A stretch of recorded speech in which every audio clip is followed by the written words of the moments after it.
we speak, but today's workshop is focused on numerology and Vastu living, so very practical. I think that you'll get a lot out of it. We did have a workshop earlier, and it was with demand that we had actually this fall workshop, and we're going to leave astrology out of this one because it becomes a very lengthy workshop then.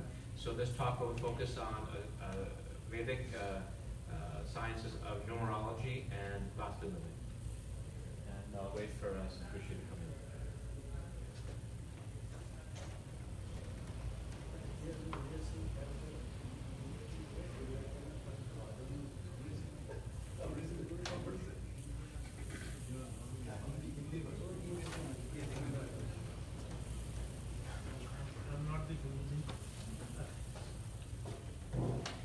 He's just coming. I wanted to say something, Maniji, about the consultations. Oh yes, yeah, sure. Yeah, go ahead. On Wednesdays, I think next Wednesday onwards.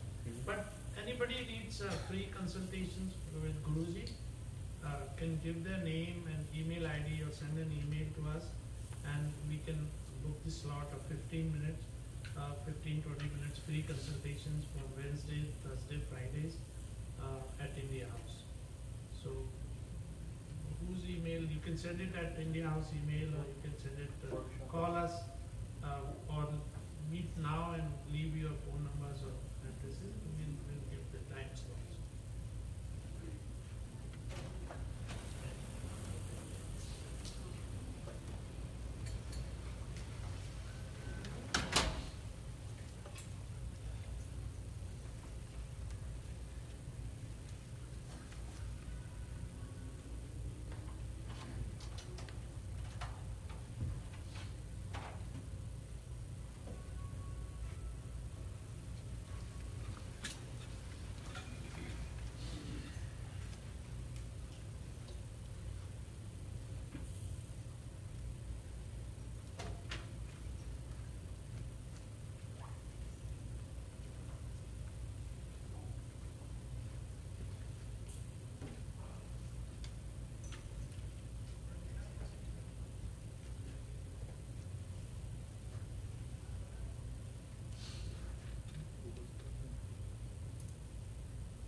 पवित्र जीवात्मा,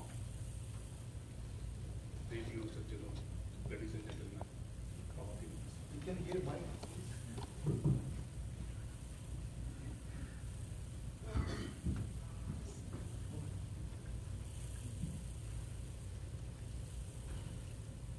बड़ा खूबसूरत दिन है आज। आप सबका दर्शन करके, आप सबका दीदार करके बड़ा अच्छा लग रहा। मैं ज्योतिषी नहीं हूं, लेकिन जब आप स्वयं को जान लेते हैं, जब आप खुद को पहचान लेते हैं, तो आप आकाश हो जाते हैं, आप विराट हो जाते हैं, आप अद्भुत हो जाते हैं, आप अनोखे हो जाते हैं, आप सब कुछ हो जाते हैं, क्योंकि आप परमात्मा का अंश हैं, आप परमात्मा का हिस्सा है। आप उस सुप्रीम अथॉरिटी का वो अंग है जो कभी नष्ट नहीं होता, जो कभी करता नहीं। अपने सद्गुरु का यही संदेश देकर आप सबको ज्ञान बखारने, उसका बखान करने नहीं, आपको मैं कुछ सिखाने और बताने आया। बनारस की गलियों से निकलकर, मुंबई से गुजरकर, पूरी दुनिया में घूमते घूमते आपके इस ह्यूस्टन शहर में हूं। पता नहीं क्यों, वैसे तो मैं बहुत, लोग कहते हैं कि मेरे पैर में चक्र है, मैं कहीं टिक कर रहता नहीं, हवाओं की तरफ बहता रहता हूं। लेकिन आपके इस शहर से बहुत प्यार हो गया। मैं आया तो था 8-10 दिन के लिए, लेकिन बहुत रोज रह गया, कहीं और उड़ा, हवाओं बहते हुए तिनके की तरह लौट कर फिर से यहीं आ गया आपके पास। कुछ दिन और इसके बाद फिर अगले सफर की तरफ निकल जाऊंगा। आज हम अलग विषय पर बात करेंगे और इस सब्जेक्ट को आज जैसे हम उठाएंगे आपने कभी देखा ही ना होगा, कभी सोचा ही ना होगा। आज हम आध्यात्म, अपनी आत्मा, परमात्मा के साथ अपने घर की बात करेंगे। ये कैसी बात हुई? ये बड़ी कमाल की बात है। हम आगे बढ़ते जाएंगे और देखते चले जाएंगे। तो आज हम अपने घर पे नजर डालेंगे। ये तेरा घर, ये मेरा घर, किसी को देखता हूं घर, तो पहले आके मांग ले मेरी नजर, तेरी नजर। वो नजर क्या है? वो दृष्टि क्या है? क्या हम अपना जीवन बदल सकते हैं? क्या ये सब विधाएं कुछ काम की हैं? आज इसी पर हम बात करेंगे। घर जैसे हमारी आत्मा का घर हमारा शरीर है, हमारी देह है। कभी आपने सोचा इस बारे में? जो वास्तु के नियम प्राचीन मनुष्य ने दिए थे, दरअसल वो हमसे गुजर के जाते हैं। हमारे इस कॉरिडोर से, इस गलियारे से हो करके ही निकलते हैं। इस देह का सूत्र यह है कि आप सब जानते हैं, हिंदुइज्म कहता है कि we are weight by 5 elements और बॉडी। हम तो उसमें किराएदार हैं।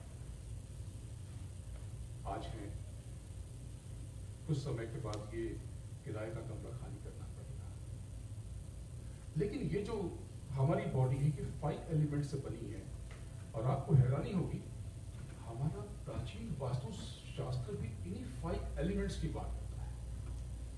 ऐसा आर्किटेक्चर, एक ऐसी साइंस जो 5 एलिमेंट्स को दुरुस्त करके आपके जीवन को, जीवन की दशा और दिशा दोनों बदल देने की हिमायत करती है, उसका संकेत देती है, इशारा करती है।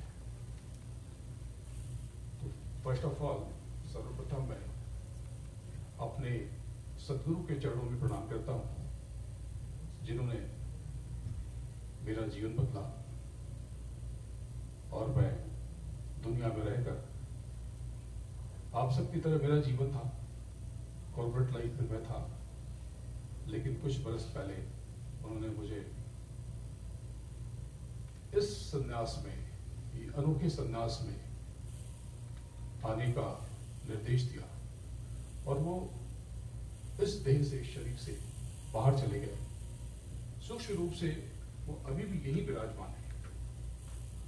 ये मेरे सदगुरु, मेरे गुरु महाराज परम पूज्य बाबा जय गुरुदेव जी महाराज, जो इस शरीर में 116 साल तक रहे, और मेरा ये मानना है कि वो अभी भी मेरे साथ हैं, मौजूद हैं। तो उनको मैं याद करता हूं, मैं उनको ढूंढता हूं कि बड़ी शिद्दत से ये दुनिया खोजे जा रही तुमको, बहुत ही बेकरारी से छूना चाहती तो है, दिखाई तुम नहीं देते, सुनाई तुम नहीं देते, कहाँ हो तुम, जरा आवाज तो भी याद आती है। कभी बेचैन करते हो, कभी हैरान करते हो, न कोई खत लिखते हो, न कोई पैगाम देते हो। ख्यालों में, दुआओं में, हवाओं में, खलाओं में, जमीन पर, आसमानों में तुम्हें मैं ढूंढता तो हूं, मगर मैं जानता तो हूं, मगर मैं जानता तो हूं तुम हमेशा मेरे संग संग हो। कहां हो तुम, जरा आवाज दो।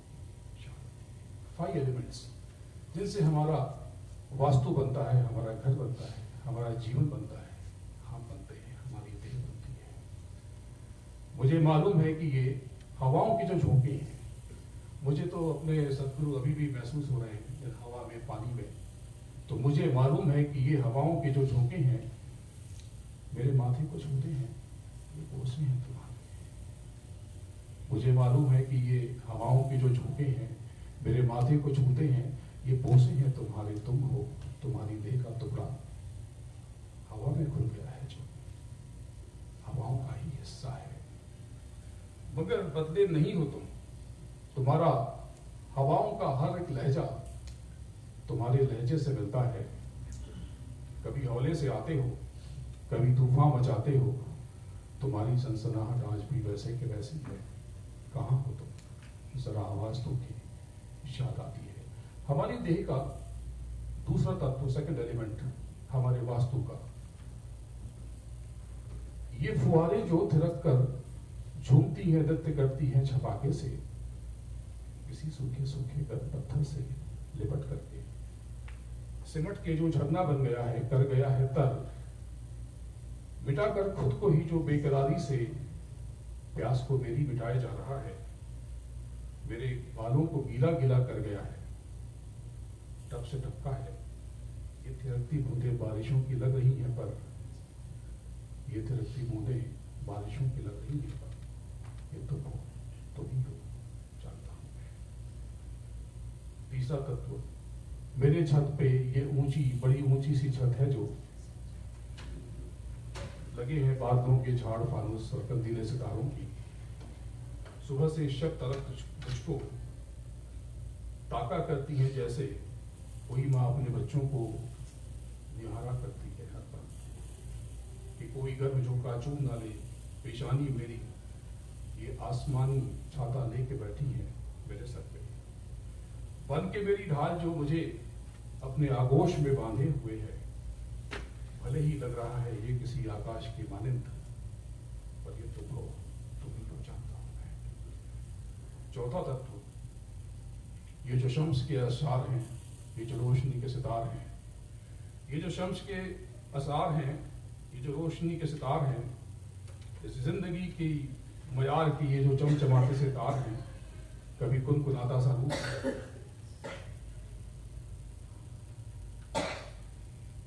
कभी कुनकुनाता सा रूप है, तपिश को खुद में समेट कर, ये खिली खिली सी जो धूप है, ये अगन है, बिल्कुल वही अगन, बन के चूल्हे की जिंदगी लगी है बस इंतजाम में, मेरी रोटी मेरी खुराक की, देह में जब आए तो मेरी जान है, मेरे प्राण है, ये मुस्कुराए तो शम्मा है, बिगड़ गई तो अजाब है, लोग कहते हैं आग है, लोग कहते हैं आग है, पर ये तुम हो, तुम ही हो, जानता हूं।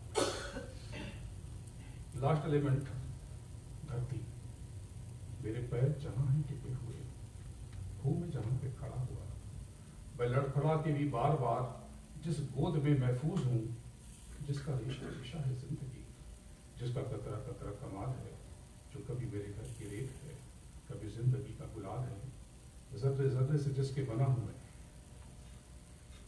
कभी जिसमें सुपुर्दे खाक हूं, समझो तो वो मेरी रूह है, तो समझो तो मुट्ठी सी राख है, जिसके चादर के सिलवटे शोक नर्म महीन है, वो मिट्टी है मेरी नींव है, मेरा वजूद मेरी जमीन है, लोग कहते हैं उसको वसुंधरा, मगर ये तुम हो, तुम ही हो, जानता हूं। ये 5 एलिमेंट्स, इनसे हमारी देह बनी है, जिसमें हमारी रूह, हमारी आत्मा रहती है, और यही 5 एलिमेंट्स धूरी है हमारे वास्तु की। अगर हमने अपने मनुष्यों का ये प्राचीन ज्ञान विज्ञान जान लिया, पहचान लिया, समझ लिया, तो हमारा जीवन बिल्कुल बदल जाएगा, जिसकी दशा और दिशा आमूलचूल रूप से परिवर्तित हो जाएगी। लेकिन उसके लिए जरूरी है फेथ। बिना फेथ के और बिना ट्रस्ट के जिंदगी में परिवर्तन नहीं हो सकता। ये मुख्य सूत्र है, फेथ एंड ट्रस्ट। तो जैसा कि हमने बात की, हमारा शरीर, हमारी देह, हमारी आत्मा का घर है।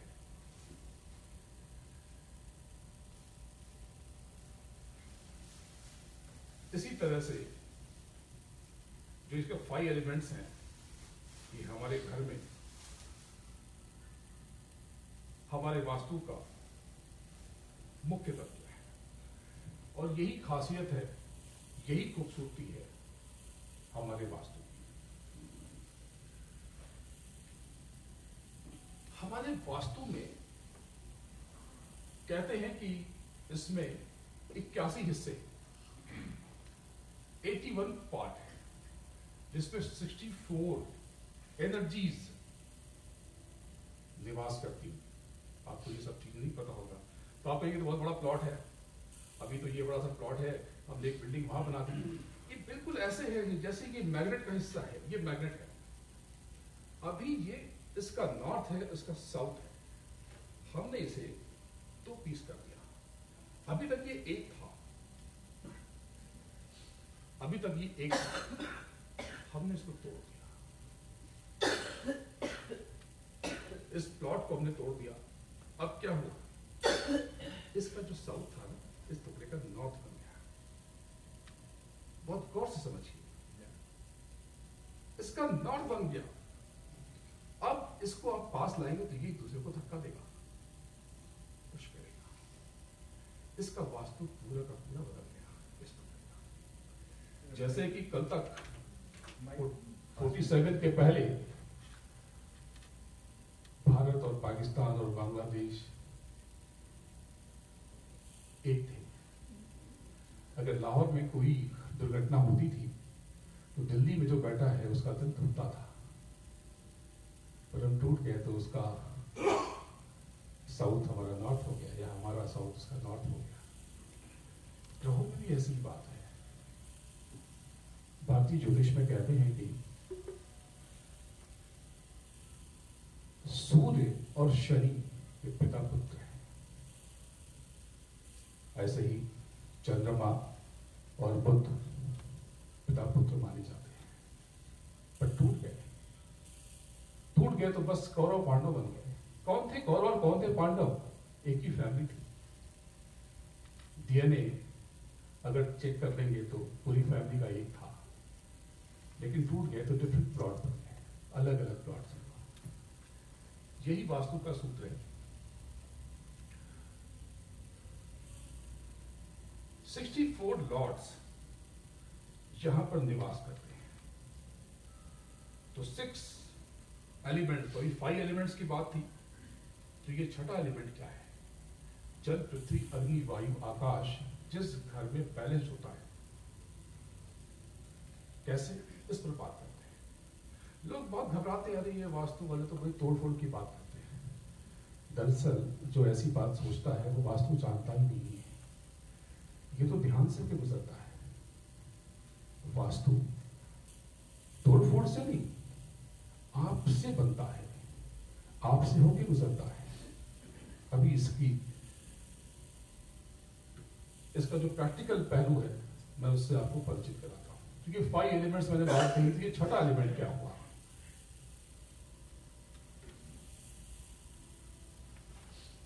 तो वे हमारी वाणी, हमारी बोली। एक एक्सपेरिमेंट हुआ था, आपने भी पढ़ा होगा कि कुछ प्लांट्स लगाए गए, पौधे, और उसको म्यूजिक सुनाया गया, और कुछ प्लांट्स ऐसे ही बाहर छोड़ दिए गए, एक ही साइज के, एक ही आकार प्रकार के। हैरानी हुई कि 25 दिन तक जिनको म्यूजिक सुनाया गया वो बहुत अच्छे से ग्रो हुए, बहुत हेल्दी रहे, और जो यूं ही रखे गए वो ठीक ठाक रहे। एक और एक्सपेरिमेंट किया गया कि कुछ प्लांट्स को यूं ही छोड़ दिया गया और कुछ प्लांट्स को गालियां दी गई, कोसा गया, धिक्कार आ गया, कड़वे वचन कहे गए। आपको पता है क्या हुआ? 40-50% प्लांट तो मर गए, सूख गए। और जो 40-50% बच गए या 60% बच गए, उनकी ग्रोथ बहुत स्लो होगी। हमारे घर का वास्तु हमारे कर्मों से, हमारी वाणी से, हमारे विचारों से बनता है। ये आपको किसी वास्तु की किताब में नहीं बताया, ये किसी ने नहीं बताया आपको। हमारे घर का वास्तु बिना तोड़े फोड़े बदल सकते हैं, हमारे मन से, वचन से, हमारे सुकर्म से, अच्छी सोच से। ये जो छठा तत्व है, वाणी, ध्वनि, शब्द, आवाज, नाद, हमारे यहाँ पे देखा होगा कि हिंदू मैथोलॉजी कहती है कि पूजा करते हैं तो उसमें घंटी रख देते हैं और बजाते हैं सुबह टन टन टन टन टन टन टन टन। ये हम ही नहीं बजाते, हमारा पड़ोसी है, उसकी फेंगशुई है, उसका वास्तु, जबकि हमारा वास्तु उसका वास्तु उल्टा है, भारत का और चाइना का। क्योंकि हमारा जो नॉर्थ है वो हैवी हो गया, तो उनका तो नॉर्थ हैवी नहीं, उनका शायद साउथ होगा या कुछ भी होगा। तो मेरा वास्तु उनका वास्तु अलग है, लेकिन वो भी कहते हैं वो विंड चाइम्स इस्तेमाल करते हैं। वो बोलते हैं इतनी घंटियां कौन बजाएगा, कुछ ऐसा लगा दो कि बजता ही रहे, क्योंकि बड़ी कमाल की चीज है ये, वो हवा से बज रहा है। मैं इसको भी स्वीकार करता हूं। अच्छी चीजें जहां से है वहां से ली जाए, दिक्कत क्या है? हम छोटे दमों में क्यों रहे? हमारे यहाँ तो है, हमारे यहाँ मंदिरों में, घरों में घंटी घंटे इनका उदाहरण मिलता है।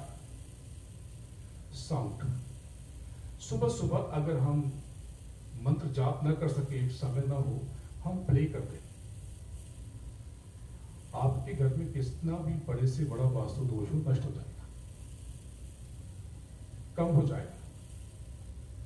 मीठी बातें कहें, कड़वी बातें कहने की इच्छा होती है, गाली देने की इच्छा होती है। अगर आपको कहना है कि तुम बहुत बदमाश हो, तो आप ये भी कह सकते तुम बड़े महान हो। मैसेज तो कन्वे हो गया, संदेश चला गया। उसके लिए कड़वी कड़वी बातें करने की जरूरत नहीं। मुझे कुछ लोगों ने बताया, कहा कि ये हमारे घर में पौधे क्यों पनपते नहीं है, मर क्यों जाते हैं? मैं कहना तो चाहता था, जवाब तो था मेरे पास, पर मैं कह नहीं पाया, मैं कह नहीं सका। आज वो लोग सुन रहे होंगे, मैं कह नहीं पाया कि मैं क्या कहता। मैं चुप हो गया। मैंने कहा वास्तु है इसके पीछे, और दूसरे कारण गिना दिए। लेकिन अगर हम अपने परस्पर विरोध, अपनी व्यक्तिगत सोच किनारे करके, अपने डिफरेंसेस को हम कम कर लें और दुश्मन से भी हम मीठी वाणी प्रयोग करें। एक बहुत बड़े सिंगर है मेरी नजर में, बहुत बड़े गायक है हिंदुस्तान में। मैं उनके घर पे बैठा हुआ था बम्बई में। एक व्यक्ति की वजह से तो नहीं, लेकिन उस व्यक्ति का रोल है कि उसने जरूरी मदद थी वो समय पे दी नहीं। वो इलाज के लिए जो पैसे थे वो वक्त पे पहुंचे नहीं, जिसकी वजह से या जिस भी कारण से उनकी वाइफ की मृत्यु हो गई, मौत हो गई। और बहुत बड़े आदमी, नाम नहीं लेता मैं, वो बेचारा उनके सामने बैठा हुआ था, वो चाय पी रहे थे। बोले आप तो बहुत महान आदमी हैं, आप तो बहुत बड़े आदमी हैं, गंगा बिल्ला की तरह। और इतनी मीठी मीठी वाणी में, इतनी मधुर वचन में उन्होंने उनको सब याद दिला दिया कि अगर आपने थोड़ी सी बड़ी वक्त पे जो आपने वादा किया था वो पूरा कर दिया होता तो मेरी वाइफ की जान बच जाती। मैं हैरान हुआ कि इतनी बड़ी वजह है उसको गालियां देने की, और ये व्यक्ति कितनी सहन शक्ति के साथ, मजबूती के साथ अपनी बात कह जा रहा। यस, ताकत, शक्ति आपके थॉट्स में होनी चाहिए, विचारों में होनी चाहिए, जुबान पे नहीं। अगर हमने अपनी जुबान पे नियंत्रण कर लिया, आपके घर का वास्तु बदलना शुरू हो जाएगा। इसलिए जहां पर इन चीजों का पालन होता है, वहां पर हम देखते हैं कि वास्तु उल्टा है, सब कुछ गड़बड़ है, लेकिन चीजें ठीक चल रही हैं, उतनी परेशानी नहीं है। ये बिल्कुल वैसे ही कि किसी की एक किडनी हो, लेकिन अगर ठीक से वो जिंदगी जीता है तो जी लेता है। एक बहुत बड़े एक्टर हैं, बहुत बड़े अभिनेता हैं, मुझे तो ठीक से पता नहीं, अखबारों में पढ़ता हूँ कि उनके लीवर का कुछ 30-40% ही बचा है, लेकिन वो जिंदगी ठीक से जी ले रहे हैं। क्योंकि अगर संतुलित जीवन जिया जाए तो जीवन बहुत अच्छे से हो सकता है। वास्तु के सूत्र हमारे वेदों से मिलते हैं। ऋग्वेद में कई बार जिक्र आया और इसके 64 सूत्रों का भी वर्णन आया। तो अब उन 64 सूत्रों की व्याख्या इस छोटे से सेशन में बड़ी मुश्किल है, लेकिन 4 वेद हमारे कहे गए, ये तो सबको पता है, लेकिन 4 और वेद कहे गए। इसमें जो स्थापत्य वेद है, दरअसल यही वास्तु है। क्योंकि स्थापत्य वेद कहूं तो बड़ा भारी भरकम लगेगा और वास्तु कहूं तो लोग समझ जाते हैं। तो ये वास्तु दरअसल वहीं से उपजा। इस वास्तु को सरल बनाया एक बहुत बड़े वास्तुशास्त्री से। समझिए कि हिंदुस्तान के इतिहास के पहले वास्तुशास्त्री, पहले इसलिए कि सरल तरीके से समझाया, वास्तुशास्त्र तो बहुत पुराना है। वराहमिहिर हुए थे, उज्जैन के एक छोटे से गांव से हुए थे, और उन्होंने वास्तु और ज्योतिष को सरल करके समझाया। ज्योतिष की उत्पत्ति कहते हैं कि शिवा ने की थी और उसे आम जनता के लिए सुलभ किया रावण ने और रावण की फैमिली ने, यानी विश्रवा ऋषि के परिवार ने। और आज का जो ज्योतिष है वो वराहमिहिर की और रावण दोनों की बदौलत है। तो जो स्थापत्य वेद था ये वास्तु था। वास्तु केवल इसका संबंध घर से नहीं है, दीवार से नहीं है। आपको आपने सुना होगा कि दीवारों के भी कान होते हैं, लेकिन मैं कहता हूं कि दीवारों की भी आत्मा होती है। दीवारों की भी आत्मा होती है। जिस घर में मीठे वचन, लोगों की सेवा, अतिथियों का सत्कार होता है, वहां पे वास्तुदेव प्रसन्न हो जाते हैं। वास्तुदेव की कथा बड़ी अद्भुत है।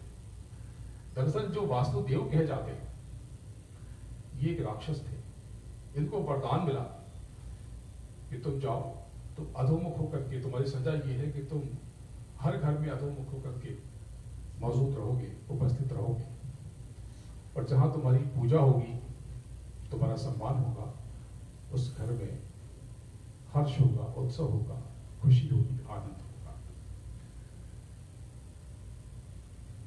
इसीलिए वास्तु दरअसल जीवन शैली थी जिसको धर्म से जोड़ दिया गया।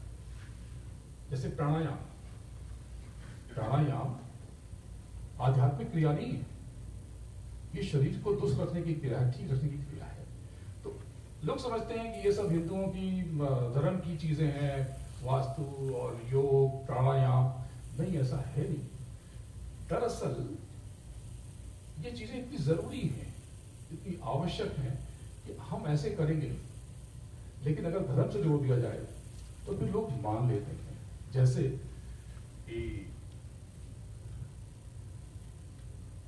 दूसरे धर्मों वाले, उनमें भी हमारे योग के सूत्र हैं। आपने देखा होगा मुसलमानों को नमाज पढ़ते थे, प्रार्थना करते थे, सजदा करते थे। गौर से देखिए तो वो योग की क्रियाएं करते हैं। जब वो नमाज अदा करते हैं, जब भी प्रेयर करते हैं, प्रार्थना करते हैं, तो हमारी योग की क्रिया करते हैं। और जिस आसन पे बैठते हैं उसी को तो हमारे योग ने वज्रासन कहा है। आप बहुत भारी भरकम खाना खा लीजिए, गरिष्ठ भोजन कर लीजिए, अगर आप वज्रासन पे बैठ जाए तो आपका डाइजेशन ठीक हो जाएगा। तो जिनका खान पान थोड़ा हैवी है वो इसे बैठ जाए तो बड़ी शांति मिलती है। तो इस तरह की चीजों को हमारे धर्म से जोड़ दिया गया। वास्तु में और भी बहुत खूबियां हैं। तो धीरे धीरे आगे बढ़ते हैं। अब डायरेक्शंस पे आते हैं। वैसे तो हम सबको पता है कि नॉर्थ ऊपर है, ईस्ट इधर है, वेस्ट इधर है, साउथ इधर है। इसमें मैंने सारी दैविक ऊर्जाओं का वर्णन नहीं किया, लेकिन जो मुख्य है ये शायद आपके उतने काम ना आए, लेकिन इसकी आगे की जो स्लाइड्स हैं वो आपके बहुत काम आए। अब इसको यूं समझें कि पहले की स्लाइड पे देखें, ये आप देख रहे हैं 1 2 3 4 5 6 7 8 9। आप ऐसे देखें इधर इधर इधर, यानी कि 81 पार्ट्स हैं हमारे वास्तु के। अब इस सब पे मैं एक एक जो हिस्से हैं उनकी व्याख्या करता हूं। अब डायरेक्शंस हैं, तो 4 दिशाएं तो हमको पता है, लेकिन 4 दिशाओं के साथ 4 कोण भी होते हैं। ये क्या हुए? उत्तर और पूरब तो हुआ, उत्तर और दक्षिण तो हुआ, पूरब और पश्चिम हुआ। उत्तर का पड़ोसी है पूरब, उत्तर का पड़ोसी है पश्चिम, लेकिन उत्तर और पूर्व के बीच की भी जगह है, या पूर्व और दक्षिण के बीच की भी जगह है। ये कोण है, कोण यानी कोना। दक्षिण और पश्चिम के बीच की भी जगह है, और पश्चिम और उत्तर के बीच की भी जगह है। तो हमारे यहां इसे उत्तर और पूर्व के बीच में जो स्थान रह जाता है उसे ईशान्य कोण कहते हैं। यानी नॉर्थ और ईस्ट इन दोनों के बीच है, तो इसको क्या कहें तो नॉर्थ ईस्ट कह देते हैं, उत्तर पूर्व कह देते हैं। हमारे यहां पे स्थापत्य वेद में इसका नाम ईशान्य कोण है। ऐसे ही ये पूरब और पश्चिम, पूरब और दक्षिण, इनके बीच का जो स्थान है ये आग्नेय कोण है। दक्षिण और पश्चिम के बीच का जो स्थान है, दक्षिण और पश्चिम के बीच का जो स्थान है ये नैऋत्य कोण है, और पश्चिम और उत्तर के बीच का जो स्थान है ये वायव्य कोण है। तो 4 दिशाएं और 4 कोने, 8 हिस्से हुए। अब धीरे धीरे सूत्र को थोड़ा सा आसान करते जाते हैं। अभी थोड़ा कठिन लग रहा है, थोड़ा सा टफ लग रहा है। ये बड़े काम की चीज मैंने आपको बताई। अभी मुद्दे पे आऊंगा, लेकिन बहुत लोग कहते हैं ये दक्षिण की दिशा तो बड़ी अशुभ होती है ना, सबसे अच्छा तो ईस्ट होता है। नहीं, नॉर्थ होता है, ये नॉर्थ ईस्ट होता है। ये मैं रोज सुनता हूं बात। जबकि आप देखेंगे कि यहाँ पर ज्यादातर घर दक्षिण में होते हैं, मेन रोड, कोई दिक्कत नहीं होती। क्यों दिक्कत नहीं होती? दक्षिण पूरा अशुभ नहीं, या पूरा शुभ नहीं है, या उत्तर और पश्चिम पूरी शुभ नहीं है। इसके जो 9 टुकड़े हैं, इसमें से सिर्फ 2 या 3 हिस्सा ही शुभ है। जैसे दक्षिण में पूरा दक्षिण अशुभ नहीं है, तो बीच का यम का हिस्सा है वो ज्यादा अशुभ है। लेकिन यम के दाहिने और बाएं ये जो 2 हिस्से बनते हैं ये तो बहुत शुभ है। और मैंने देखा है कि पता नहीं कैसे डिजाइन यहाँ के घरों में इस तरह का होता है। अधिकतर मैंने बीच का यम का दरवाजा होता नहीं, थोड़ा सा लेफ्ट या राइट हो जाता है। कहते हैं कि जहां पर सद्बुद्धि होती है वहां पर चीजें भी ठीक चलती है। ऐसा नहीं कि यहाँ पर सब कुछ बढ़िया ही है, सब कुछ अच्छा ही है। यहाँ पर मैंने देखा है कि लोग कहते हैं कि यहाँ पर आध्यात्म नहीं हो सकता है कि प्रॉपर आध्यात्म की पढ़ाई न पढ़ी गई हो, लेकिन लोग कर्मों का बहुत बोध है। यहाँ पर लोग झूठ बहुत कम बोलते हैं। यहाँ पे मंदिरों और मस्जिदों के या चर्च के बाहर से जूते चोरी नहीं होते।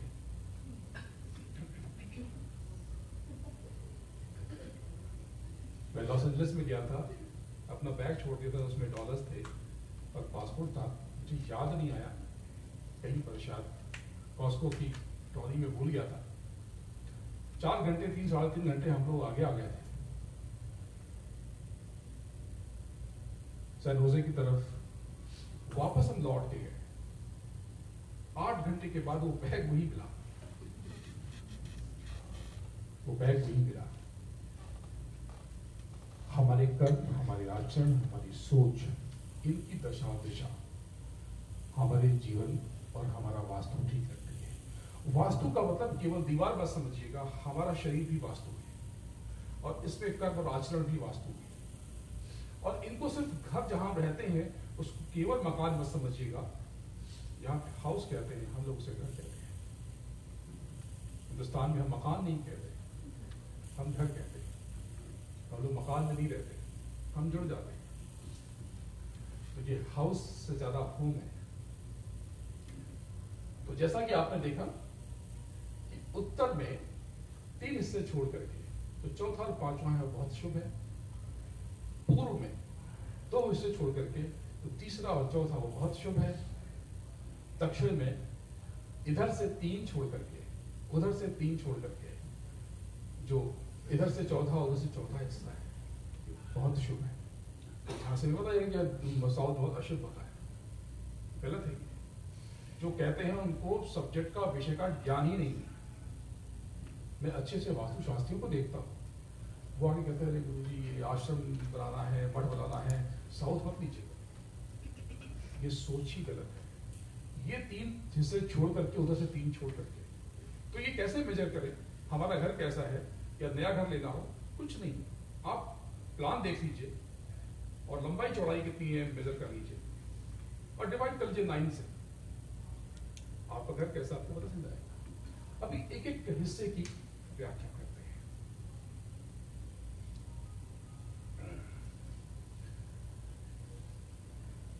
नॉर्थ ईस्ट की बात कर लेते हैं।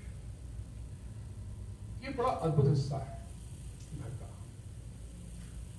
ये जो कॉर्नर है बड़ा डिवाइन है, बड़ा स्पिरिचुअल है, बड़ा चार्ज था, बहुत फोर्स है इसमें, बहुत शक्ति है इस हिस्से में, क्योंकि यहीं पर वास्तु पुरुष का सर है। उसका सर है, मन है, मस्तिष्क है, दिमाग है। ये सब कुछ नॉर्थ ईस्ट में है। इसलिए नॉर्थ ईस्ट को हम प्रेयर रूम कहते हैं, प्रार्थना कक्ष कहते हैं, प्रार्थना का हिस्सा कहते हैं। इसी हिस्से में मंदिर बनाए जाते हैं। इसका तत्व जल है, इसका एलिमेंट पानी है, लिक्विड है। यह हिस्सा जितना लाइट हो, जितना हल्का हो, जितना साफ सुथरा हो, उतना अच्छा होता है।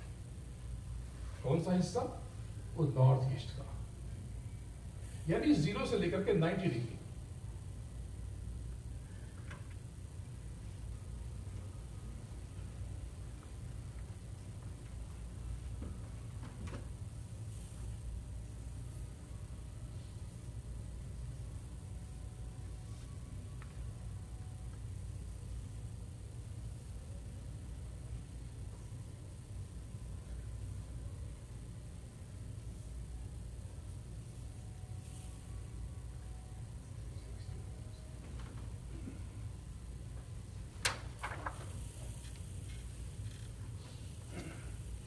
कंपास रखिए। कंपास रखेंगे तो आपको पता चल जाएगा जो 0 है वो नॉर्थ है, जो 90 है वो ईस्ट है, जो 180 है साउथ है, जो 270 है वो वेस्ट है। तो हमारा घर 0 पे रहना चाहिए कि कहाँ रहना चाहिए? नहीं, घर तो आपका पूरा 0 से 180 की 0 से 380 के बीच में। हाँ, लेकिन हमारा रेफरेंस कैसे है? आगे बात करते हैं, फिर हम आपके क्वेश्चंस को लेते हैं। I guess one request I have is that let's go ahead and let him finish, and then we can ask questions afterwards. Is that okay? आपका घर, इसमें अभी सब हिस्सों की बात करेंगे। आपका घर 0 से 380 के बीच में पूरा घर है। आप शायद एंट्रेंस की बात कर रहे हैं। एंट्रेंस की मैंने व्याख्या की, ये मैंने व्याख्या एंट्रेंस की। इसको आप फोटो ले लें, पिक्चर ले लें, आपको ये समझ में आ जाएगा कि अगर नॉर्थ की तरफ आपका एंट्रेंस है, ये दिशा जो है ये घर से बाहर निकलने की दिशा है। लोग समझते नहीं। अगर पूछते हैं कि आपका एंट्रेंस क्या है, तो कहते हैं ईस्ट वेस्ट है। ये क्या होता है? ईस्ट इधर है, वेस्ट इधर है। हर कोई यही कहता है, हमारा घर तो ईस्ट वेस्ट है। नहीं भाई, आपका घर नॉर्थ साउथ भी है। किसी विषय को न जानना ये बहुत खतरनाक होता है। हमारे यहाँ इस चीज को नीम हकीम कहते हैं। नीम हकीम, नीम मतलब कि आधा ज्ञान, आधा, हकीम मतलब कि ज्ञानी, तो नीम हकीम। तो आज मैं आपको पूरा हकीम बनाने आया। तो आप ये समझें कि ये जो 4 दिशाएं हैं, इन 4 दिशाओं में ये 2 हिस्से, ये 2 हिस्से, ये 2 हिस्से, ये 2 हिस्से, ये बहुत शुभ होते हैं। केवल साउथ खराब नहीं होता, ईस्ट भी खराब हो सकता है, वेस्ट भी खराब हो सकता है, नॉर्थ भी खराब हो सकता है।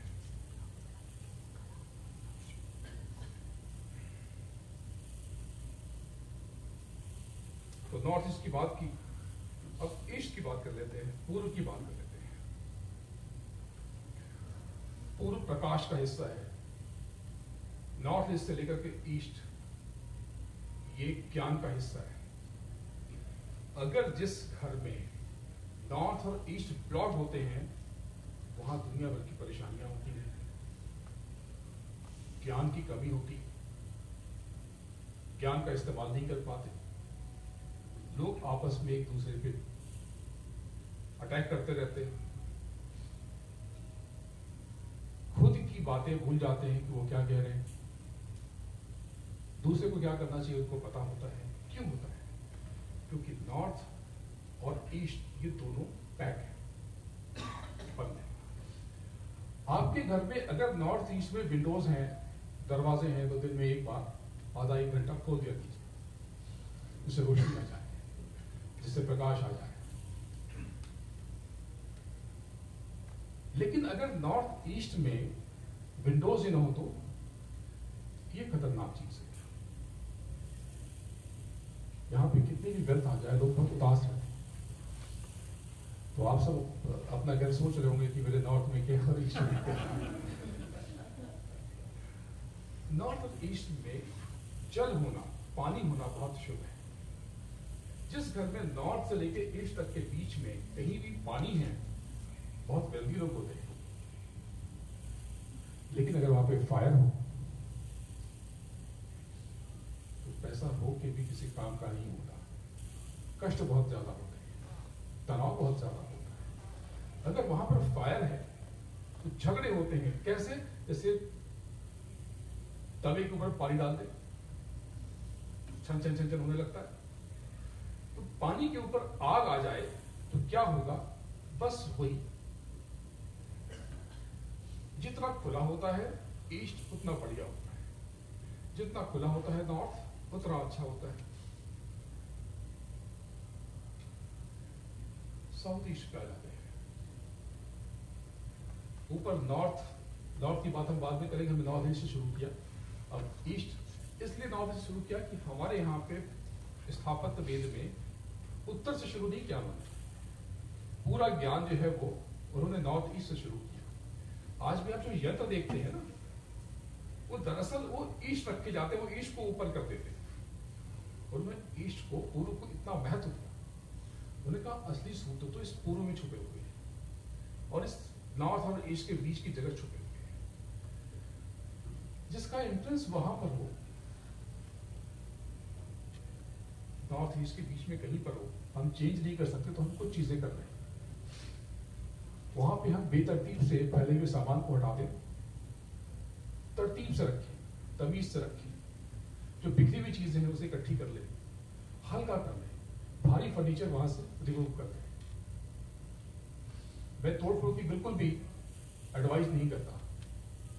सिर्फ थोड़ी सी चीजें वहां से, जितने भी भारी टेबल है, डाइनिंग टेबल है या सोफे हैं, आप वहां से हटाएं, वहां पे लाइट सेटिंग रख दें। अगर आप इंडियन सेटिंग पॉसिबल नहीं है, नीचे बैठना पॉसिबल नहीं है, वहां पे हल्के फर्नीचर रखे जाए जिनका वजन कम हो, जो खुले खुले से, जिनमें हवाएं घूमती, बहुत पैक सोफा ना हो, बीच में उसमें कट्स हो, जालियां हो, हवा आती हो जाती हो, प्रकाश आता हो जाता हो, हल्के फर्नीचर रखे जाए। वहां पर लाल रंग का इस्तेमाल न किया जाए, क्योंकि रेड कलर, लाल रंग अग्नि का प्रतीक है।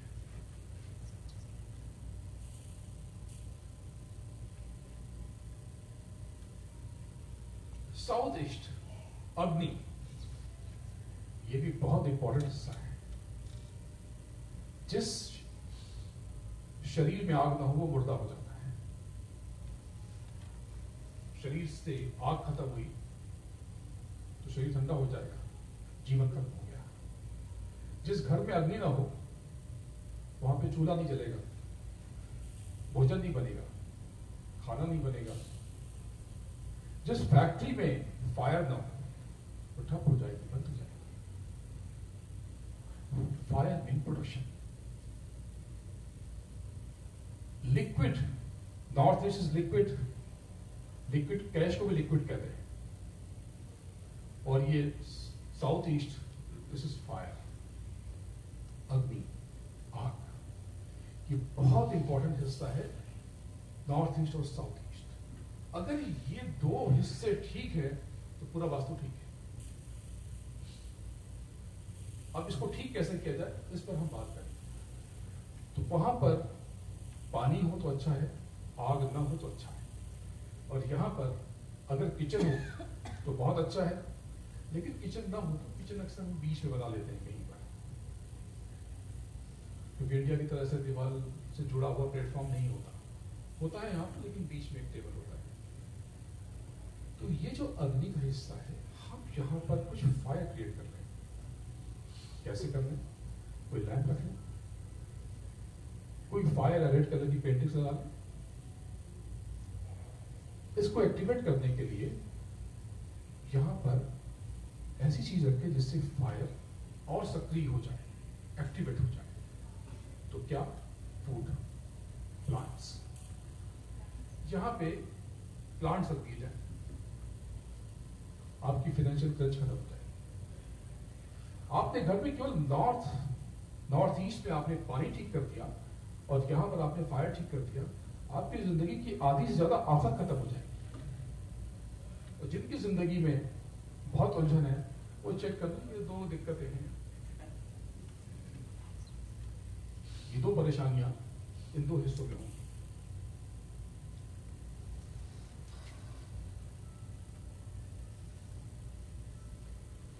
साउथ कहने के लिए कहा गया है कि यम का हिस्सा है, लेकिन दक्षिण में 9 टुकड़ों में से केवल एक हिस्सा यम का है। ये बहुत बड़ी भ्रांति है। हमारे यहाँ कहते हैं अरे दक्षिण तो यम की दिशा है। दक्षिण, हाँ कह सकते हैं कि वो जो 180 डिग्री है, दैट इज यमा। और यमा कैसे, बहुत इंपॉर्टेंट हिस्सा है। वहां से मैग्नेटिक फोर्स नॉर्थ की तरफ ट्रेवल करती है,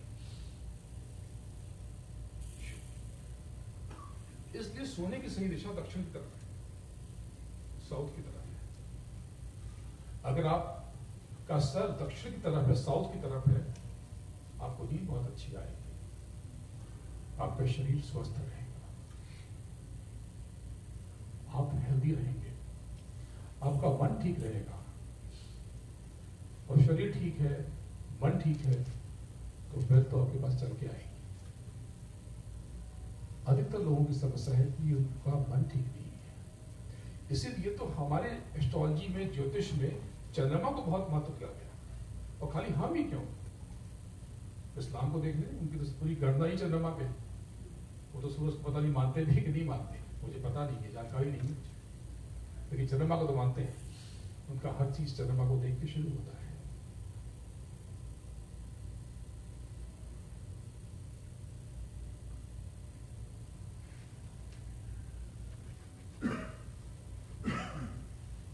साउथ वेस्ट,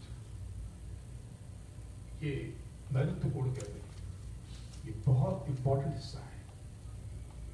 ये तो आप कह रहे थे कि नॉर्थ ईस्ट इंपॉर्टेंट है, ये वो इंपॉर्टेंट है, इसको भी कह रहे इंपॉर्टेंट है। सबकी इंपॉर्टेंस अलग अलग है। अब पैसे इंपॉर्टेंट है कि फूड इंपॉर्टेंट है कि आराम सोना इंपॉर्टेंट है, सब अपनी जगह है। ये कॉर्नर जितना हैवी हो आपकी लाइफ उतनी कंफर्टेबल होती है। इस बात को समझें, इसको और समझाऊंगा। यानी वो हिस्सा हल्का हो और ये हिस्सा भारी हो। जितने भी स्टोरेज हैं वो इस तरह बनने चाहिए। जितने भी स्टोरेज हैं, अगर आपका डबल स्टोरी हाउस है तो आप एक हिस्से में नीचे या ऊपर, जहां ठीक समझे, जहां पर कोई एक स्टोर रूम जरूर बनाए। बॉस जो मालिक है, जो ड्राइवर है, मालिक का मतलब कि बड़ा हो गया, फादर, फोर फादर, ग्रैंडफादर, उनकी बात नहीं।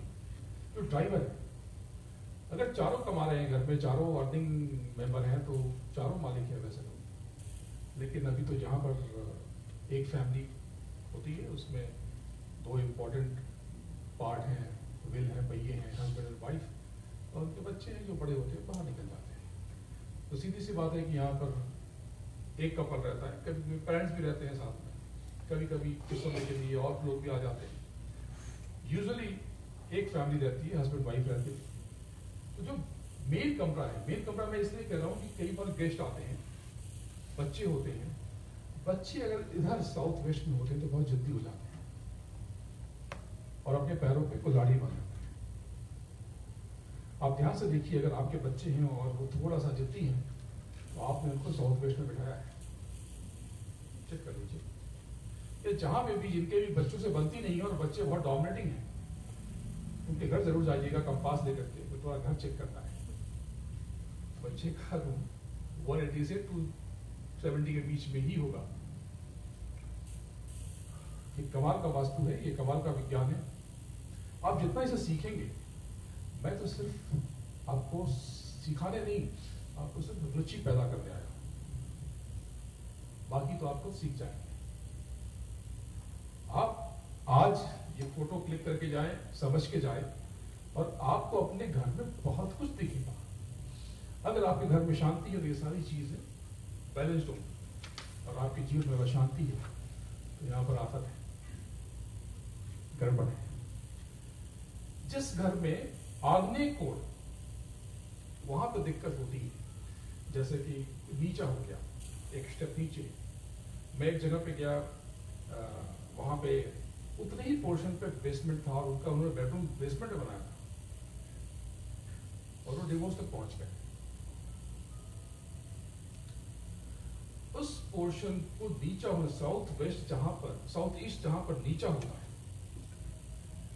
वहां पे लोगों के भीतर एनर्जी खत्म हो जाती है, उनके मन में उत्साह भी खत्म हो जाता है और उनके शरीर में भी, जिससे दूसरे पार्टनर को ढेरों शिकायतें पैदा हो जाती है।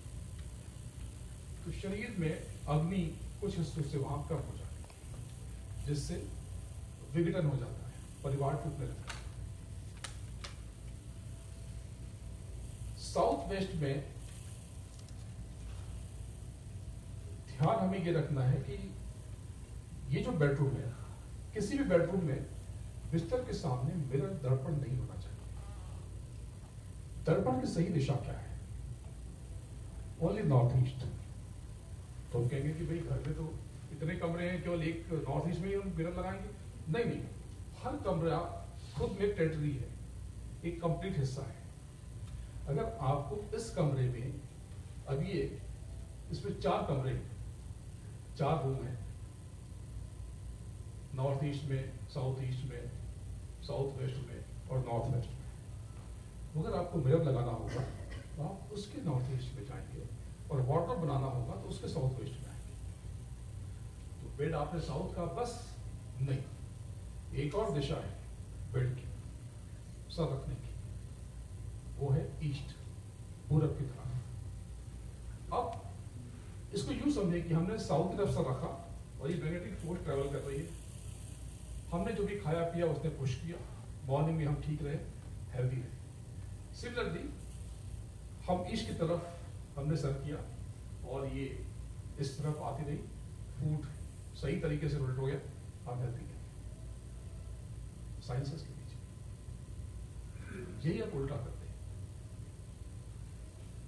जहां जहां लोग बीमार होते हैं, यकीन मानिए आप जाके देख लीजिएगा, जहां पे बच्चे परफॉर्म नहीं कर रहे, बच्चे फेल हो रहे हैं, बहुत तेज होने के बाद भी अच्छा नहीं कर रहे, मार्क्स कम आ रहे हैं, जहां लोग अनहेल्दी हैं, कंपास रखिए, उनका सर या तो नॉर्थ की तरफ है या वेस्ट की तरफ है। अगर आपको भी नींद नहीं आती है तो निश्चित रूप से आपका सर साउथ या ईस्ट की तरफ नहीं है, नहीं। और साउथ या ईस्ट की तरफ ना हो सर तो ये बहुत खतरनाक स्थिति पे रह जाता है। कई बार घर में कलह बढ़ जाती है, लोग बहुत किटकिट करने लगते हैं, कई बार हम अनहेल्दी हो जाते हैं, कई बार हमारी वाणी से नियंत्रण खत्म हो जाता है, हम गालियां देने लगते हैं, एब्यूज करने लगते हैं, और कई बार हम बीमार हो जाते हैं। हिंदू धर्म में जब मृत्यु हो जाती है तो मरने के बाद सर को उत्तर की तरफ कर दिया जाता है।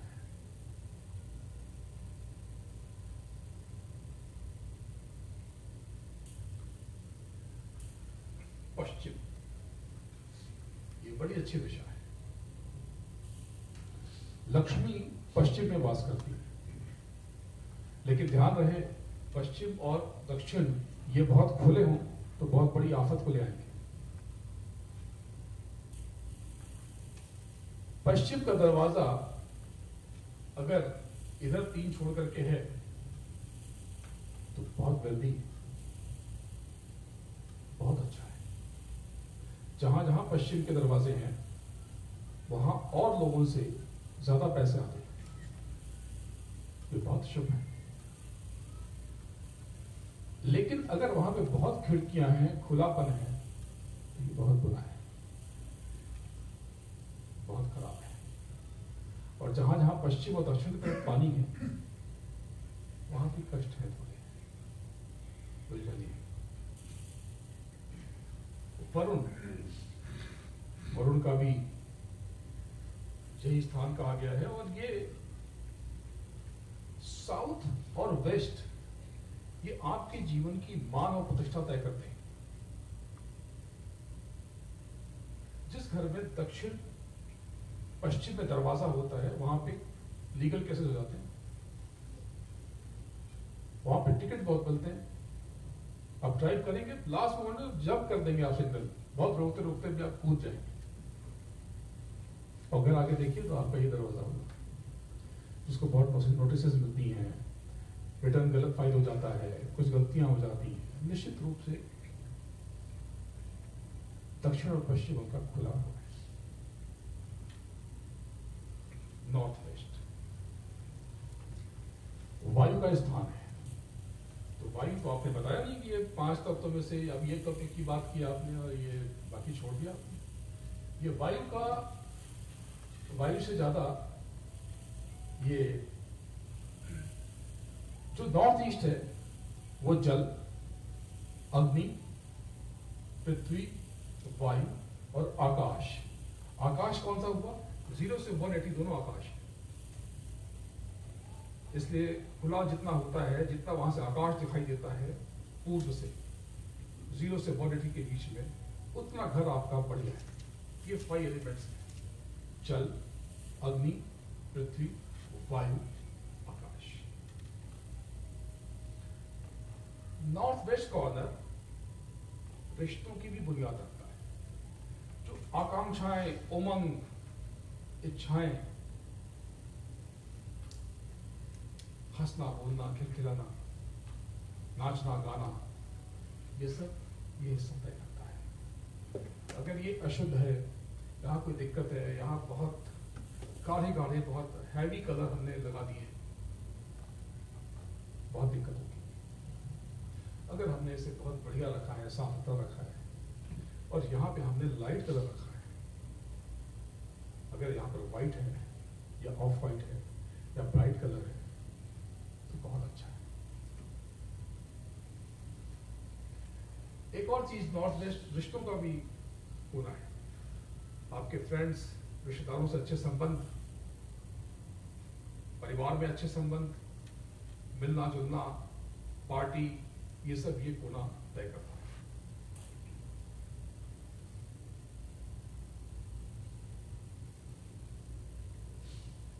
अब आते हैं नॉर्थ की तरफ। कुबेर का स्थान कहते हैं इसे। कुबेर का मतलब सिर्फ पैसा नहीं होता। कुबेर थे कौन, हैं कौन? ये विश्रवा ऋषि के पुत्र हैं। पिताजी इनके ऋषि थे, गरीब।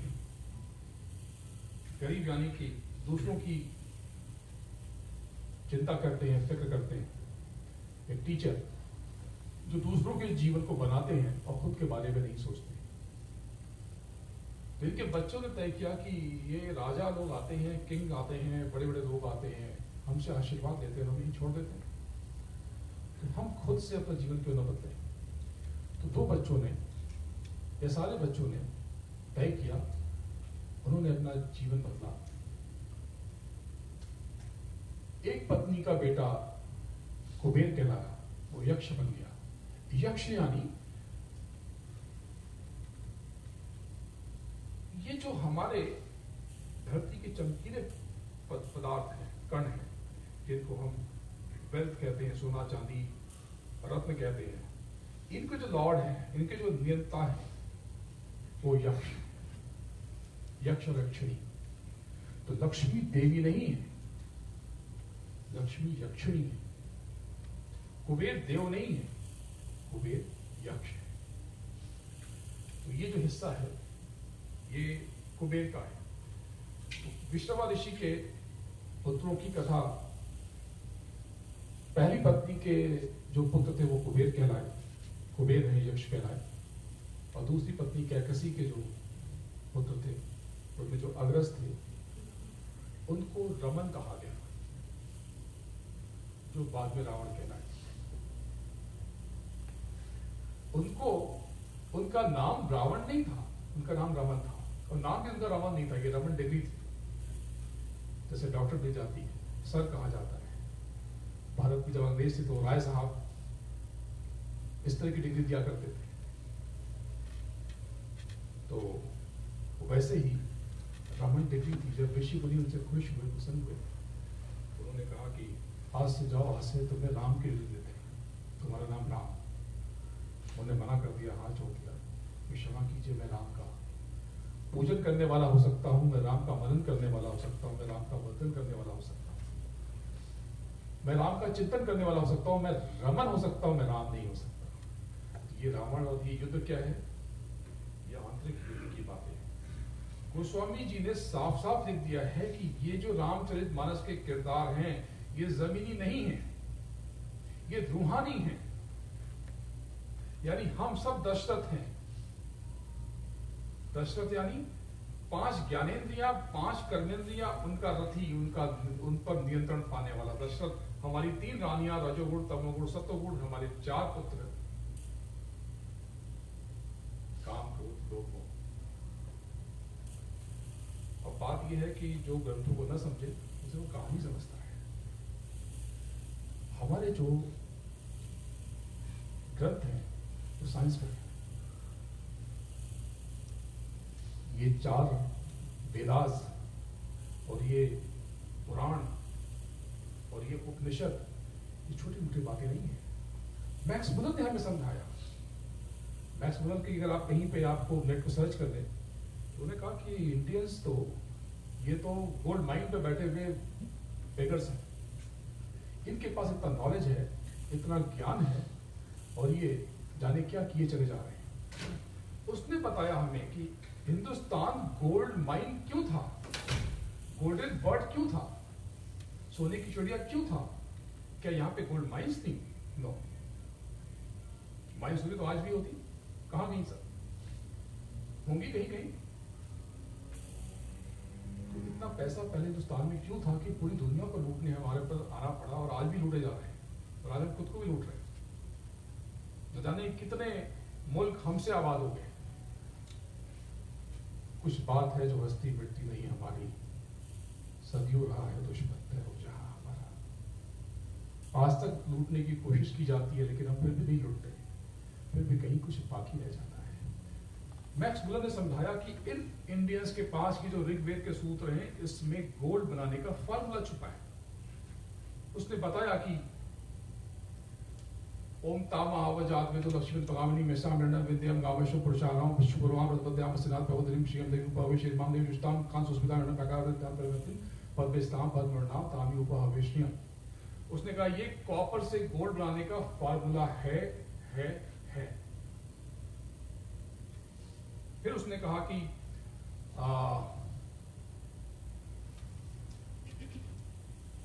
ओम तामा ओम कांसोस्मिताम हिरण्य प्रकारांति पद्मेस्ताम पद्मनाम तामी उपहवेश्रियम और गंध द्वाराम द्वारा हर्षाम नित्य पुष्टाम करी श्रीम ईश्वरीम सर्वभूता नाम तामी उपहवेश्रियम। बोला ये तांबे यानी कि कॉपर से गोल्ड बनाने का फार्मूला छुपा हुआ है।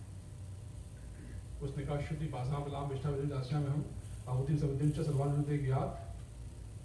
और ऐसे उसने 27 श्लोक बताए, जिसमें से 16 श्लोक को उसने कहा कि डायरेक्ट ये गोल्ड बनाने का फार्मूला है, और बाकी के उसने श्लोक बताए, मंत्रार्थ बताए।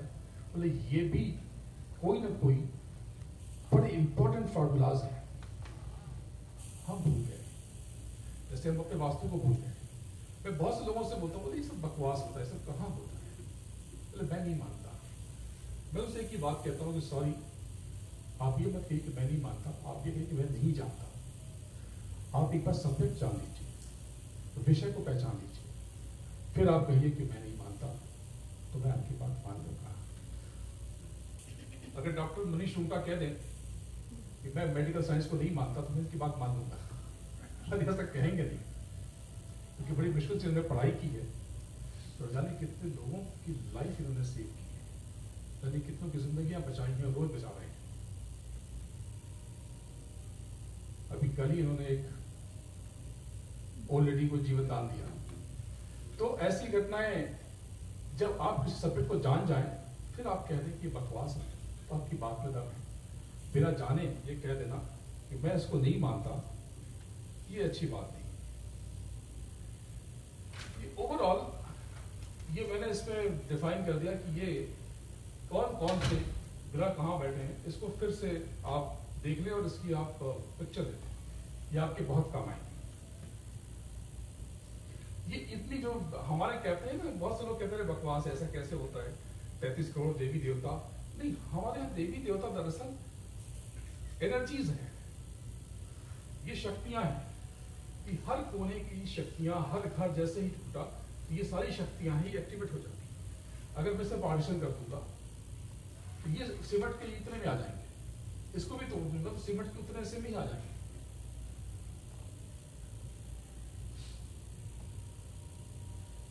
तो इसमें एक एक की मैं आगे व्याख्या करूंगा, लेकिन आज मैं बॉर्डर पे आता इंट्रेंस की बात करता हूं, क्योंकि अंदर समझाऊंगा तो बहुत समय लग जाएगा। समय बचा तो मैं समझाऊंगा भी। अब ये बात करते हैं कि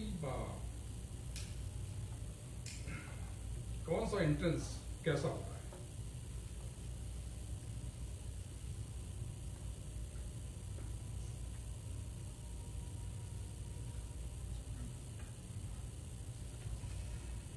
ये जनरल बातें मैंने लिखी हैं कि कहां पर क्या होना चाहिए और कहां पर क्या नहीं होना चाहिए। जैसे कि मैंने आपको बताया कि साउथ ईस्ट में रेस्ट रूम, जिसे दुनिया किसी से वॉशरूम कहते हैं और हम इंडियन लोग बाथरूम कहते हैं, क्योंकि केवल वहां बात नहीं करते, बहुत कुछ होता है। तो ये जो रेस्ट रूम है यहाँ पे नहीं होना चाहिए। मैंने आपको बताया कि वो नॉर्थ ईस्ट में वहां पर फायर यानी किचन नहीं होना चाहिए। तो ये थोड़ी सी व्याख्या, कभी हम लोग अगर समय बचा तो उस पर और आगे बात करेंगे, क्योंकि अभी बातें बहुत करनी है।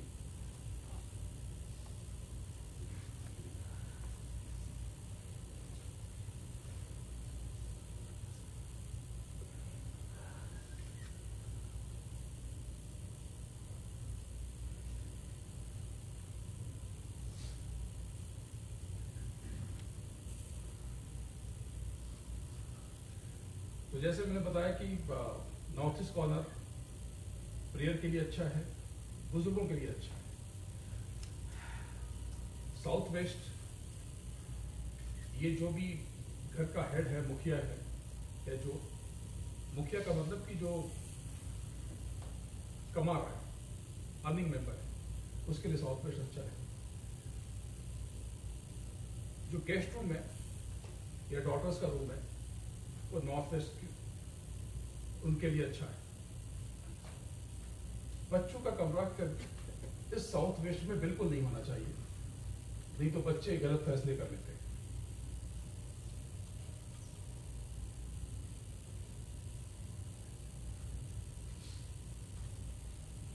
किचन, इसकी व्याख्या मैं कर चुका हूं। दरअसल इस पोर्शन पे जो एनर्जी दो चीजों से, दो पोर्शन बहुत मुझे हर घर में बहुत चार नजर आते हैं, बहुत पावर नजर आती है। वो है नॉर्थ ईस्ट और साउथ ईस्ट। और जो सबसे शांत हिस्सा लगता है वो साउथ वेस्ट। इसीलिए यहां पर मुखिया, मालिक का कमरा होना चाहिए, मेन बॉस जो घर का है उसका कमरा होना चाहिए, जिससे वो शांत रह सके। ये दुनिया की आपाधापी में, ये दुनिया के कष्टों से बाहर निकल करके वो अपने अगले दिन के लिए स्वयं को तैयार कर पाए, अपने मन को, मस्तिष्क को वो शांत कर पाए, उसके लिए ये साउथ वेस्ट है।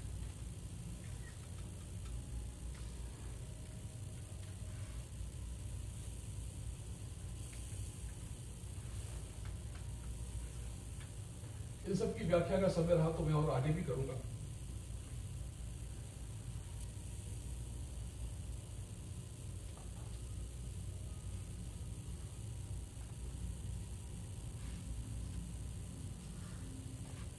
बेडरूम की बात करें तो बेडरूम तो अब हर घर में एक कम बेडरूम होते नहीं।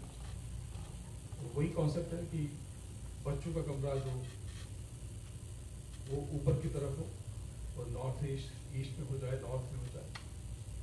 नॉर्थ वेस्ट में होने से बच्चे बहुत जल्दी हमें छोड़ के निकल जाते हैं, लेकिन जो यूथ है, जो 15-16 साल के बच्चे हैं जिन्हें अच्छी जगह जाना है, बाहर जाना है, उनके लिए फिर यही करना अच्छा है।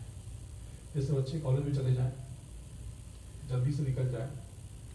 हिंदुस्तानी एंगल से देखें तो यहाँ पर नॉर्थ वेस्ट में कहते हैं कि लड़कियों का कमरा होना चाहिए। वैसे इत्तेफाक नहीं रखता, क्योंकि लड़के लड़कियाँ एक ही बात है, दोनों में कोई फर्क नहीं है। पर हम हिंदुस्तानी 22 साल की बच्ची हो जाती है तो कहते हैं इसकी शादी कर दो, और बेटा 32 साल का भी चलेगा। तो सोच की बात है। अगर हम उस सोच को मैं यहाँ पे अप्लाई करूँ तो मैं यहाँ पे कहूँगा कि लड़कियों का कमरा होना चाहिए, नहीं तो यहाँ पे दोनों का कमरा हो सकता है। पढ़ने के लिए स्टडी रूम कहाँ पे हो, वो नॉर्थ ईस्ट होना चाहिए। यहाँ पे एक और चीज है, ऑफिस। हर घर में एक ऑफिस भी होता है, जहाँ पे हम रात में आकर के शाम को बहुत सारे काम करते हैं। वो कहाँ होना चाहिए? वो वेस्ट में होना चाहिए, पश्चिम में। लेकिन अगर नहीं है तो पश्चिम जहाँ पे वहां बैठ जाए। ऑफिस कहीं भी आपने बना कर रखा है, वहां एक टेबल डाल दें, सोफा रख लें, काउच रख लें, चेयर रख लें।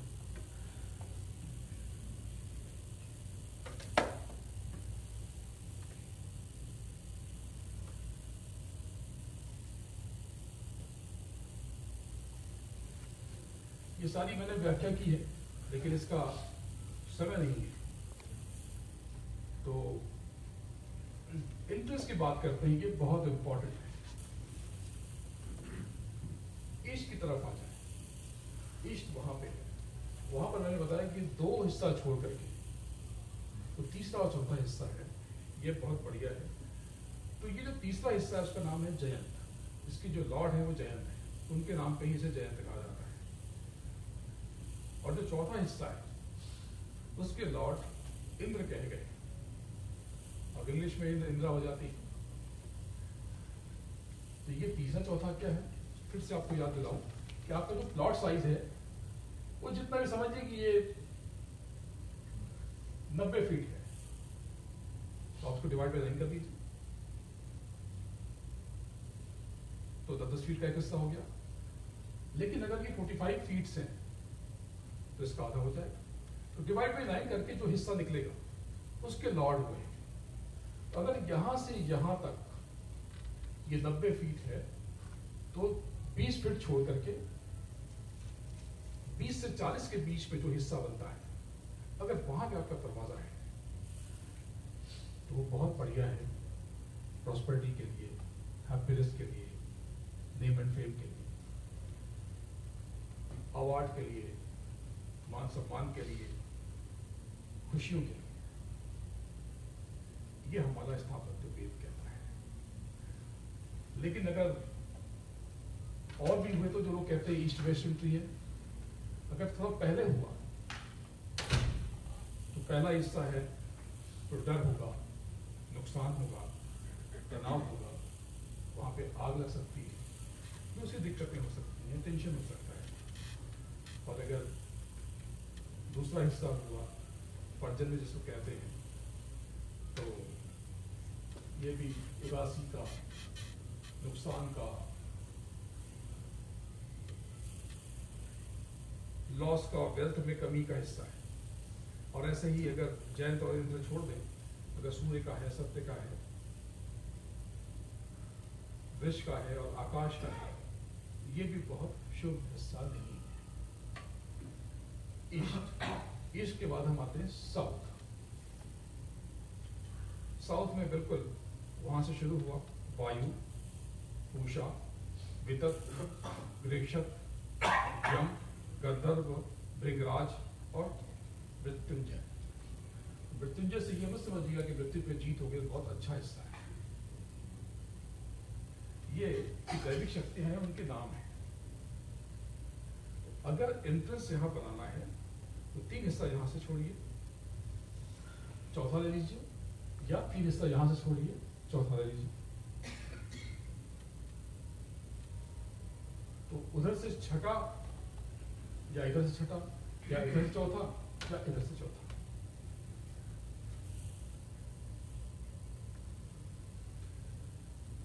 वेस्ट, पश्चिम।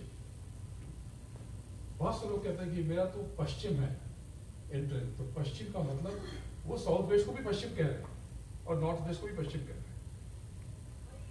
हम सब ये गलती कर जाते हैं, हमें ये पता नहीं होता कि हमारा जो है घर साउथ वेस्ट है। हम कहते हैं कि वेस्ट है, पश्चिम, तो जहां से वहां तक हमने सब पश्चिम समझ लिया। नहीं, पश्चिम का मतलब 270, थोड़ा सा इधर, थोड़ा सा उधर। दक्षिण का मतलब 180, थोड़ा इधर, थोड़ा इधर। थोड़ा और आगे चले जाएंगे तो हम दक्षिण में पूरब की तरफ चले जाएंगे, उसे हम आग्नेय कहेंगे। तो इसी तरह से जब हम यहां से बढ़ते हैं तो पितृ और दरवाविक और सुग्रीव छोड़ करके जब हम पुष्पदत्त वरुण में बढ़ते हैं तो ये दरवाजा बहुत अच्छा होता है।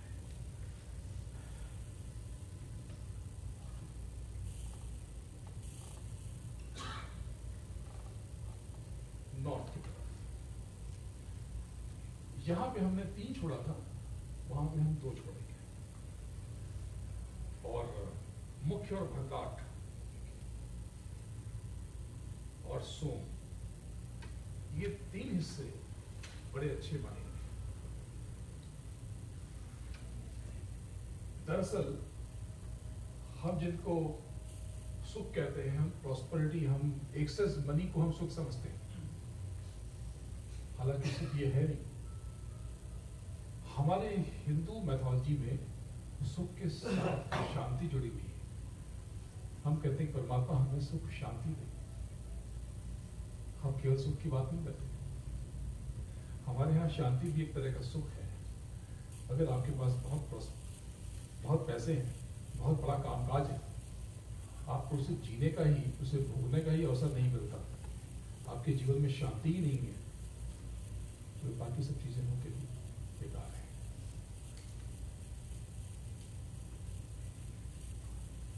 तो ये फिर से आपको इंटरेस्ट समझाने के लिए, कौन सा शुभ है।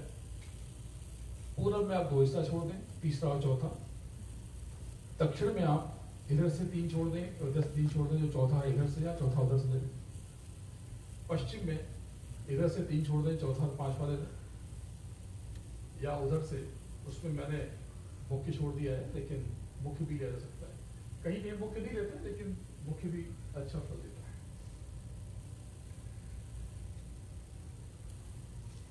एलिमेंट जो मैंने आपको बताया कि कौन कौन से जो पंच तत्व का शरीर हमारे भीतर है, जो हमारी देह है, वही वास्तु ये भी है। तो 0 से 90 और 90 से 180, 180 270, 270 से 360।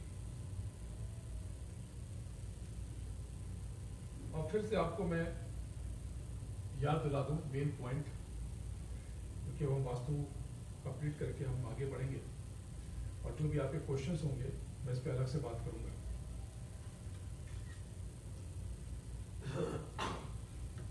ऊपर 0 से लेकर 90 का हिस्सा लाइट होना चाहिए, वहां पे हैवी फर्नीचर्स नहीं होने चाहिए,